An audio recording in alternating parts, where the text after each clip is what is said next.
Paneer T को भलसे भाजी दिंतु। Reddish होगा जाए ताकू छाड़ी दिंतु किसी समय पाई। भजा पनीर टी को अलग एक पात्र को बाहर कर दिंतु।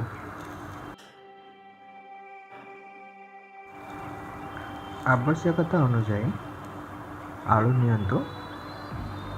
जेपरि आम एठी दुईटी आलू नहीं तार ऊपर परस्थटी को बाहर कर दिंतु।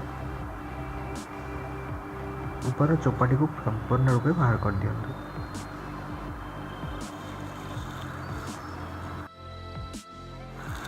ताको टिके बड़ बड़ कर खंड कर दिंतु। प्रेशर कुकर रे किसी समय बसातु। आलूटी सिझिला पर्यंत बसई दिंतु। आलू सीझा को अन्य एक पात्र को बाहर कर दिंतु एवं से पानी निगाड़ी दिंतु। किसी कटा पियाज नियंतु। स्वाद अनुसार 3-4 कंचा लंका नेबे। किछि रसुण आउ अदा एवं अदाटी को छोट छोट गड़ी कर दिंतु।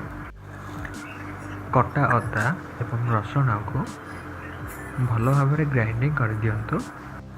जदि ग्राइंडर नथिबो तेबे हेमदस्ता साहाय्य भी अदा एवं रसुण को छेची पारिबे। अदा और रसुण को भल भाव में छेचंतु जेपरि बेसी खदड़ा अंश रहिबनी। दुईटी टमाटो को पतला पतला कर दिंतु।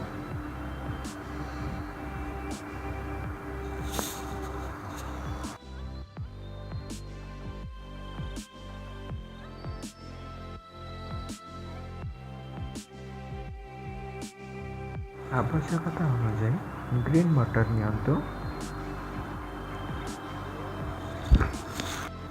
कढ़ाई रे तेल पकाई लंका फुटण पियाज को पकातु।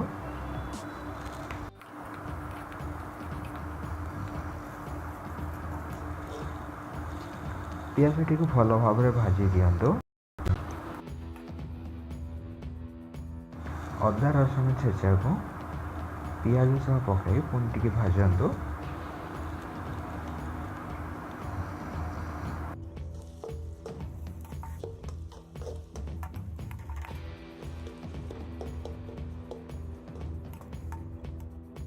जिंजर गार्लिक पेस्ट भी आपण पकाई परिबे।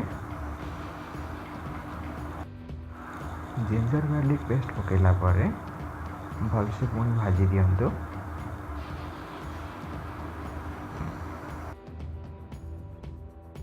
हलदी गुंड और लंका गुंड पकाई भल भाव में कषि दिंतु।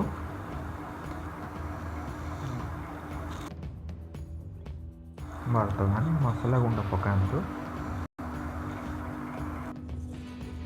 मसला पकाई पुणी भलसे भाजी दिंतु। मसला भाजी हो गला परे किछि पानी दिंतु। अल्प समय गरम होगा दिंतु। स्वाद अनुसार लुण पकातु। दालचीनी पाउडर किछि पकातु। बेसी परिमाण में पकाइबे नहीं। आपण स्वाद अनुसार पकाइबे। वर्तमान मटर को पकातु एवं अल्प समय पर सिझिबा पई घोड़े की बसई दिंतु।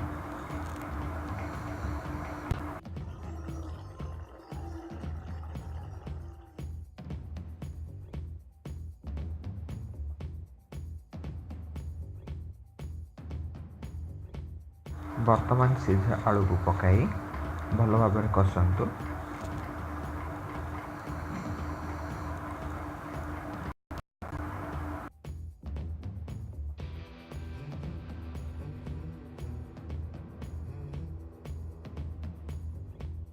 एबे भजा पनीर टी को पकाई भल भाव में कसंतु।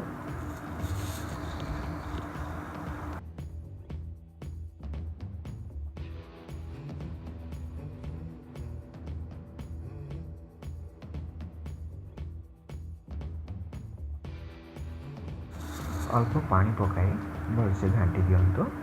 आपन जदि झोल रखा चाहते देन अधिक टिके पानी पकाइबे अथवा नॉर्मल पानी पकाइबे। କଟା ହୋଇଥିବା ଟମାଟୋକୁ ପକାନ୍ତୁ। ବର୍ତ୍ତମାନ କିଛି ସମୟ ପରେ ପୁଣି ଘାଣ୍ଟନ୍ତୁ ଭଲ ଭାବରେ, ଯେମିତି ଟମାଟୋଟି କଞ୍ଚା ନ ରହିଯାଏ।